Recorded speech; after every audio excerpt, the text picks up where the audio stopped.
ಸ್ನೇಹಿತರೆ, ನಮೋ ಕ್ಯಾಬಿನೆಟ್ಗೆ ಸರ್ಜರಿ 2-3 ದಿನದ ಒಳಗಾಗಿ ಈ ಪ್ರಕ್ರಿಯೆ ನಡೆಯುವಂಥ ಸಾಧ್ಯತೆ ಇದೆ. ಈಗಾಗಲೇ ಚರ್ಚೆ ಆರಂಭಗೊಂಡಿದೆ. ಅಥವಾ ಜುಲೈನ ಮೊದಲ ವಾರದ ಒಳಗಾಗಿ ನರೇಂದ್ರ ಮೋದಿಯವರ ಹೊಸ ಟೀಮ್ ರೆಡಿಯಾಗತ್ತೆ.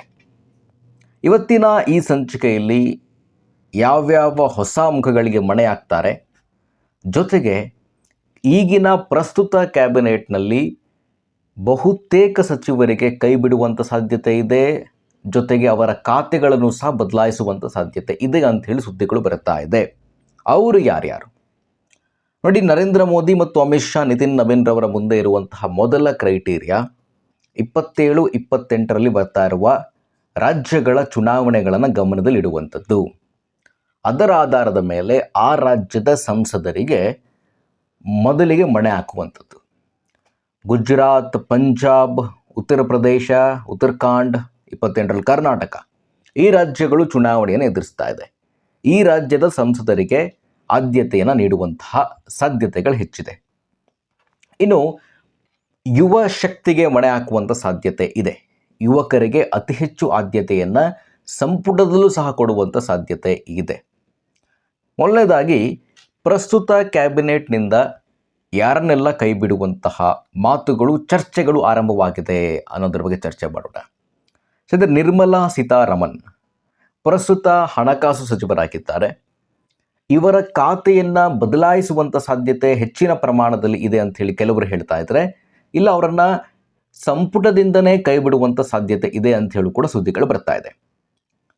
ನಿರ್ಮಲಾ ಸೀತಾರಾಮನ್ ವಿತ್ತ ಸಚಿವರಾಗಿದ್ದರು. ಸುಮಾರು ದಿನಗಳಿಂದ ಇವರ ಖಾತೆಯನ್ನು ಬದಲಾಯಿಸಬೇಕು ಅಂತ ಹೇಳಿ ಸುದ್ದಿಗಳು ಬರ್ತಾ ಇತ್ತು.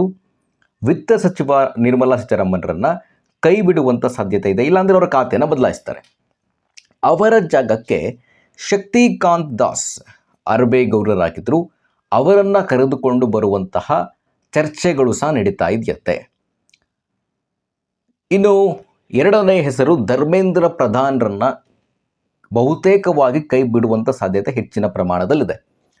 ನೀಟ್ ಪ್ರಶ್ನೆ ಪತ್ರಿಕೆ ಸೋರಿಕೆ ವಿಚಾರಕ್ಕೆ ಸಂಬಂಧಪಟ್ಟಂತೆ ಸಾಕಷ್ಟು ಚರ್ಚೆಗಳನ್ನು ಹುಟ್ಟು ಹಾಕಿದ ಧರ್ಮೇಂದ್ರ ಪ್ರಧಾನ್. ಹಾಗಾಗಿ ಧರ್ಮೇಂದ್ರ ಪ್ರಧಾನ್ರನ್ನು ಪ್ರಸ್ತುತ ಶಿಕ್ಷಣ ಸಚಿವರಿದ್ದಾರೆ, ಅವರನ್ನು ಕೈ ಬಿಡುವಂಥ ಸಾಧ್ಯತೆ ಕೂಡ ಹೆಚ್ಚಿನ ಪ್ರಮಾಣದಲ್ಲಿದೆ. ಇನ್ನು ಹರ್ದೀಪ್ ಸಿಂಗ್ ಪೂರಿ ಬಹುತೇಕವಾಗಿ ಇವರನ್ನು ಕ್ಯಾಬಿನೆಟ್ನಿಂದ ಕೈ ಬಿಡುವಂಥ ಸಾಧ್ಯತೆ ಇದೆ. ಪೆಟ್ರೋಲಿಯಂ ಸಚಿವರು, ಇವರನ್ನು ಕ್ಯಾಬಿನೆಟ್ನಿಂದ ಕೈ ಬಿಡುವಂಥ ಸಾಧ್ಯತೆ ಕೂಡ ಇದೆ. ಇನ್ನು ಈಗಾಗಲೇ 2-3 ಜನ ಸಚಿವರು ರಾಜೀನಾಮೆಯನ್ನು ಕೊಟ್ಟಾಗಿದೆ.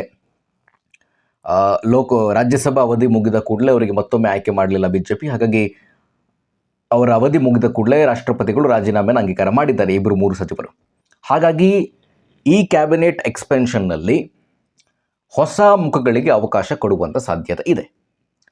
ಅದರ ಜೊತೆಗಾಗಿ ಹಿಂದಿನ ಸಂಪುಟದಲ್ಲಿ ಸಚಿವರಾದಂತಹ ಅನುರಾಗ್ ಸಿಂಗ್ ಠಾಕೂರ್ ಅವರಿಗೆ, ಹಿಂದೆ ಕ್ರೀಡಾ ಸಚಿವರಾಗಿದ್ದರು, ಅವರಿಗೆ ಪುನಃ ಸಂಪುಟಕ್ಕೆ ಕರೆದುಕೊಳ್ಳುವಂಥ ಸಾಧ್ಯತೆ ಹೆಚ್ಚಿನ ಪ್ರಮಾಣದಲ್ಲಿದೆ. ಇನ್ನು ಬೇರೆ ಯಾವ್ಯಾವ ರಾಜ್ಯಗಳಿಂದ ಯಾರ್ಯಾರನ್ನು ಕರೆದುಕೊಳ್ಳುತ್ತಾರೆ ಅನ್ನುವಂಥದ್ದರ ಬಗ್ಗೆ ಚರ್ಚೆ ಮಾಡೋದೇ ಆದರೆ ಕರ್ನಾಟಕದಿಂದನೇ ಆರಂಭಿಸೋಣ. ಸುಮಾರು ತಿಂಗಳಿಂದ ಸೋಷಿಯಲ್ ಮೀಡಿಯಾದಲ್ಲಿ ಒಂದು ಚರ್ಚೆ ನಡೀತಾ ಇದೆ. ತೇಜಸ್ವಿ ಸೂರ್ಯರನ್ನು ಕ್ಯಾಬಿನೆಟ್ ದರ್ಜೆಗೆ ತೆಗೆದುಕೊಳ್ತಾರೆ ಅಂತ. ತೇಜಸ್ವಿ ಸೂರ್ಯರನ್ನು 19ರಲ್ಲಿ ಸಂಸದರಾಗಿ ಆಯ್ಕೆ ಆದ ನಂತರ ಅವರನ್ನು ರಾಷ್ಟ್ರೀಯ ಬಿಜೆಪಿ ಯುವ ಮೋರ್ಚಾ ಅಧ್ಯಕ್ಷರನ್ನು ಮಾಡಲಾಯಿತು. ಈಗ ಚುನಾವಣೆಯ ದೃಷ್ಟಿಯಲ್ಲಿಟ್ಟುಕೊಂಡು ಮತ್ತು ಯುವ ಶಕ್ತಿಯಾಗೆ ಮಣೆ ಹಾಕುವ ನಿಟ್ಟಿನಲ್ಲಿ ತೇಜಸ್ವಿ ಸೂರ್ಯಗೆ ಸಂಪುಟದಲ್ಲಿ ಸ್ಥಾನಮಾನ ಸಿಗುವಂಥ ಸಾಧ್ಯತೆ ಹೆಚ್ಚಿನ ಪ್ರಮಾಣದಲ್ಲಿದೆ. ಕರ್ನಾಟಕದಿಂದ ಈಗಾಗಲೇ HD ಕುಮಾರಸ್ವಾಮಿ ಹಾಗೂ ಪ್ರಹ್ಲಾದ್ ಜೋಶಿ ಅವರು ಸಂಪುಟದಲ್ಲಿದ್ದಾರೆ. ಈಗ ತೇಜಸ್ವಿ ಸೂರ್ಯ ಆ್ಯಡ್ ಆಗುವಂಥ ಸಾಧ್ಯತೆ ಹೆಚ್ಚಿನ ಪ್ರಮಾಣದಲ್ಲಿ ಕಂಡು ಬರ್ತಾ ಇದೆ. ಇನ್ನು ಪಂಜಾಬ್ಗೆ ಹೋಗೋದೇ ಆದರೆ ಪಂಜಾಬ್ನಲ್ಲಿ 27ಕ್ಕೆ ಪಂಜಾಬ್ ಚುನಾವಣೆ ಎದುರಿಸುತ್ತೆ. BJP ಏಕಾಂಗಿಯಾಗಿ ಸ್ಪರ್ಧೆ ಮಾಡ್ತೀವಿ ಅಂತೇಳಿ ಹೇಳಿದೆ.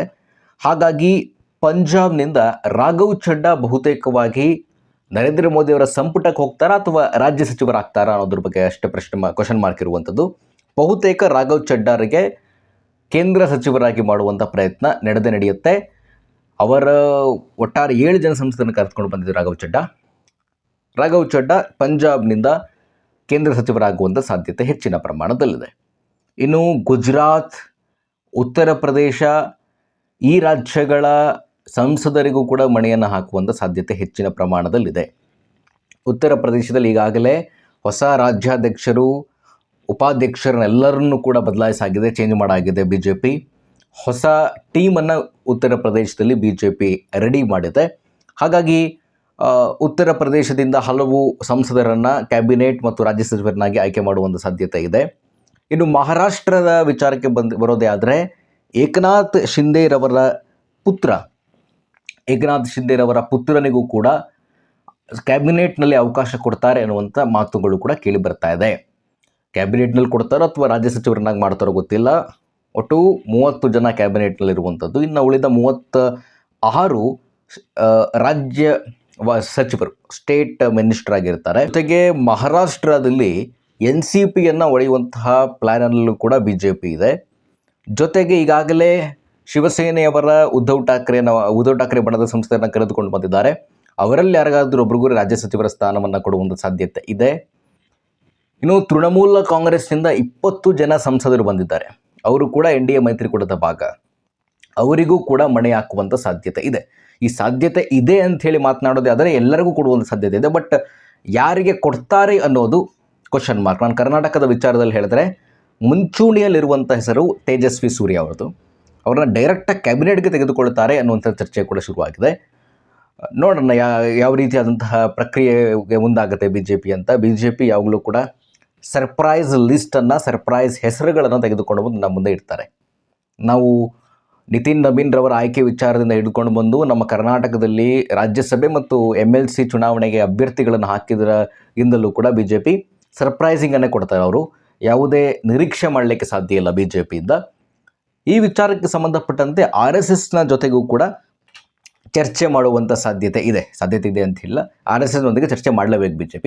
ಮೋದಿ, ಅಮಿತ್ ಶಾ ಮತ್ತು ನಿತಿನ್ ನಬೀನ್ RSSನೊಂದಿಗೆ ಚರ್ಚೆ ಮಾಡಿ ಯಾರಿಗೆ ಸಂಪುಟಕ್ಕೆ ತೆಗೆದುಕೊಡಬೇಕು ಮತ್ತು ಯಾರನ್ನು ಕೈ ಬಿಡಬೇಕು ಅಂತ. ಇನ್ನೊಂದು ತುಂಬ ಸರ್ಪ್ರೈಸಿಂಗ್ ಅನ್ನುವಂತೆ ಜೈಶಂಕರನ್ನು ಕೈ ಬಿಡ್ತಾರೆ ಅನ್ನುವಂತಹ ಮಾತುಗಳು ಕೂಡ ಕೇಳಿ ಬರ್ತಾ ಇದೆ. ನೋಡೋಣ ಏನಾಗುತ್ತೆ ಅಂತ. ಈ BJPಯ ವಿಚಾರಗಳಲ್ಲಿ ಫೈನಲಿ ಅವರೇ ಅನೌನ್ಸ್ ಮಾಡೋ ತನಕ ನಾವು ಈ ನಿರೀಕ್ಷೆಗಳನ್ನು ಹೇಳುವಂಥದ್ದು ತುಂಬಾ ಕಷ್ಟ. ಬೇರೆ ಕಾಂಗ್ರೆಸ್ ಸೇರಿದಂತೆ ಹಲವು ಪಕ್ಷಗಳಲ್ಲಿ ಹಿಂಗೆ ಆಗುತ್ತೆ ಅಂತೇಳಿ ಹೇಳ್ಬೋದು. ಬಟ್ BJP ಯಾವಾಗಲೂ ಕೂಡ ಸರ್ಪ್ರೈಸಿಂಗ್ ಹೆಸರುಗಳನ್ನು ನಮ್ಮ ಮುಂದೆ ಕೊಡ್ತಾ ಹೋಗ್ತಾರೆ. ಹೊಸ ಲುಕ್ನಲ್ಲಿ, ಹೊಸ ಹುರುಪಿನಲ್ಲಿ, ಹೊಸ ಮುಖಗಳೊಂದಿಗೆ ಬರುವಂಥ ಸಾಧ್ಯತೆ ಹೆಚ್ಚಿನ ಪ್ರಮಾಣದಲ್ಲಿ ಕಂಡು ಬರ್ತಾ ಇದೆ. ಒಟ್ಟಾರೆಯಾಗಿ ಹೇಳೋದೇ ಆದರೆ ಇನ್ನೇನು ಒಂದು 4-5 ದಿನದ ಒಳಗಂತೂ ಬಹುತೇಕವಾಗಿ ಸಂಪುಟಕ್ಕೆ ಸರ್ಜರಿ ಆಗುವಂಥ ಸಾಧ್ಯತೆ ಇದೆ. ಹೊಸ ಮುಖಗಳಿಗೆ, ಅದರಲ್ಲೂ ಯುವ ಶಕ್ತಿಗೆ ಅವಕಾಶ ಕೊಡುವಂಥ ಸಾಧ್ಯತೆ ಹೆಚ್ಚಿನ ಪ್ರಮಾಣದಲ್ಲಿ ಇದೆ ಅಂತ ಹೇಳ್ತಾ ಇವತ್ತಿನ ಈ ಸಂಚಿಕೆ ಮುಗಿಸ್ತಾ ಇದ್ದೀನಿ. ನಮಸ್ಕಾರ.